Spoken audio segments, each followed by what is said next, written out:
আসসালামু আলাইকুম গাইস, কেমন আছেন সবাই? তো দুবাইয়ের বিষয় নিয়ে আপনারা অনেকেই জানতে চাইতেছিলেন যে দুবাইয়ের বিষয়ের কি আপডেট, এখন কোন কোন বিষয়গুলো লাগতেছে, কোন কোন বিষয়গুলো লাগতেছে না।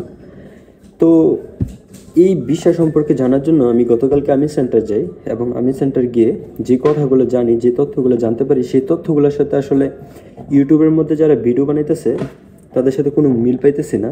কারণ তারা বলতেছে যে বর্তমানে দুবাইয়ের বিষয়ের কোনো আপডেট নেই তাদের কাছে। আর ইউটিউবের মধ্যে আমরা দেখতেছি যে তারা বলতেছে জানুয়ারির 1 তারিখ থেকে নাকি দুবাইয়ের ভিসা খুলে দিবে। তো আমির সেন্টার, যেটা আসলে গভর্নমেন্ট থেকে তৈরি, গভর্নমেন্টের যত ধরনের কাজ আছে তারা করে থাকে, তো তাদের কাছে কোনো আপডেট নেই বাংলাদেশিদের বিষয় সম্পর্কে। তো ইউটিউবের মধ্যে যারা ছোট ছোট ইউটিউবার আছে বা বড় ইউটিউবার আছে, তারা কোথায় থেকে আপডেটগুলো পাইতেছে, কথাটা হচ্ছে এই জায়গার মধ্যে। আর এখন পর্যন্ত দুবাইয়ের মধ্যে শুধু একটা বিষয় লাগতেছে, সেটা হচ্ছে যে ইমিগ্রেশন ভিসা।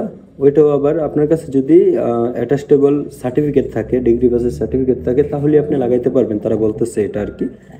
তো এছাড়া কিন্তু এমপ্লয়মেন্ট ভিসা, লো ক্যাটাগরি এমপ্লয়মেন্ট ভিসাগুলো হইতেছে না, এবং সার্টিফিকেট ছাড়াও ভিসা হইতেছে না। আর ভিজিট ভিসা বলেন, ফ্যামিলি ভিসা বলেন, ভিজিট ভিসা এবং ফ্যামিলি ভিসা এইগুলো হইতেছে না। আবার হইতেছে কিছু কিছু ক্ষেত্রে হইতেছে, যেমন যারা ডিপোজিট রাখতেছে, কিছু একটা অ্যামাউন্ট, একটা নির্দিষ্ট অ্যামাউন্ট ডিপোজিট রাখা লাগে, ওই ডিপোজিটটা যারা রাখতেছে তাদের বিষয়গুলো হইতেছে, আর যারা রাখতেছে না তাদের বিষয়গুলো হইতেছে না। যার ফলে বাংলাদেশিদের বিষয়ের জন্য অ্যাপ্লাই করে না। অনেক এজেন্সি আছে বাংলাদেশের বিষয়ের জন্য অ্যাপ্লাই করে না আর কি। তো এখন পর্যন্ত এতটুকু আপডেট, তারা আমাকে এতটুকু আপডেট জানাইছে, সেই কথাটা আপনাদেরকে জানানোর জন্য আজকের ভিডিওটা, অনেক দিন পরে ভিডিওটা মেক করতেছি। তো যদি ভিডিও ভালো লাগে, ভিডিওতে লাইক করবেন, কমেন্ট করবেন, সাবস্ক্রাইব করতে ভুলবেন না চ্যানেলটাকে।